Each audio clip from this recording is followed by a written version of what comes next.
हमारी मध्याह्न भोजन परिषद है, उसकी भी स्वीकृति निरंतरता के लिए हमारी मंत्रिपरिषद ने डॉक्टर मोहन यादव जी के नेतृत्व में तय किया है।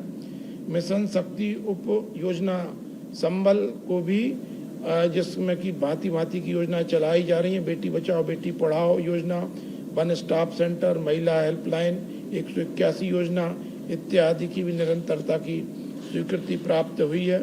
जो राजगढ़, मंडला, नीमच, मंदसौर, श्योपुर और सिंगरौली में नवीन चिकित्सा महाविद्यालयों की स्थापना के कार्य चल रहे हैं, उनकी भी निरंतरता का भी आज तय किया गया है।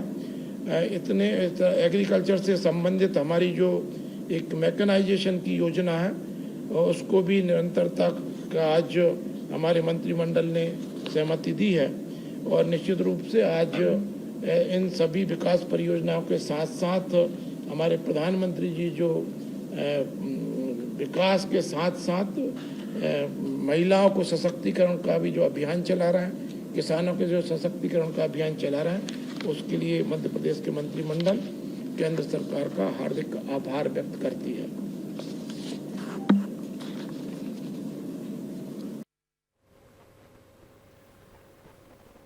तो स्वास्थ्य राज्य मंत्री नरेंद्र शिवाजी पटेल कैबिनेट के फैसलों के बारे में जानकारी दे रहे हैं।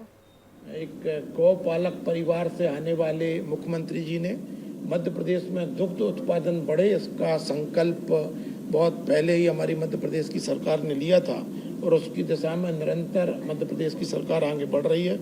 हमारे यहाँ पर जो 24-25 में लगभग 9.96 लाख लीटर प्रतिदिन जो दूध का उत्पादन होता था, उसमें अब 12.46 लाख लीटर दूध का उत्पादन हुआ है, जो लगभग 25% की वृद्धि दूध के उत्पादन में हुई है।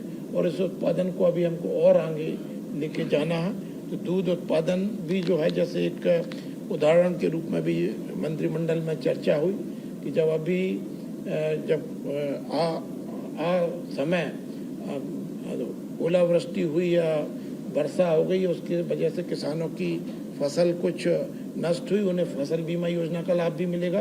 मध्य प्रदेश के मुख्यमंत्री जी ने भी राहत घोषित की है, परंतु उसमें से कई किसान ऐसे थे जो दूध उत्पादन करते थे और दूध उत्पादन के कारण उनको प्रतिदिन कह सकते हैं कि कैश क्रॉप की तरह ही नकद प्राप्त हो जाता है। तो बड़े उन्होंने संतोष व्यक्त किया था। तो निश्चित रूप से इस दिशा में भी मध्य प्रदेश की सरकार बेहतर काम करने का प्रयास निरंतर कर रही है और उसको सफलता प्राप्त हो रही है।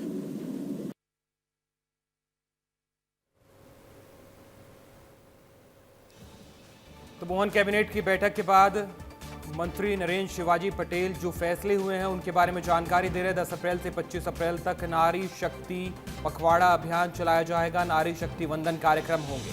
16 से 18 अप्रैल तक संसद का विशेष सत्र बुलाया गया है, जिसमें मोदी सरकार महिला आरक्षण को लेकर बिल पेश कर सकती है, जिसके बाद पदयात्रा कार्यक्रम भी होंगे। और महिलाओं के लिए कैसे कार्यक्रम चलाने हैं, कैसे पखवाड़ा चलाना है, कैसे पदयात्रा करनी है, उसके लिए बीजेपी ने पूरी प्लानिंग कर ली है।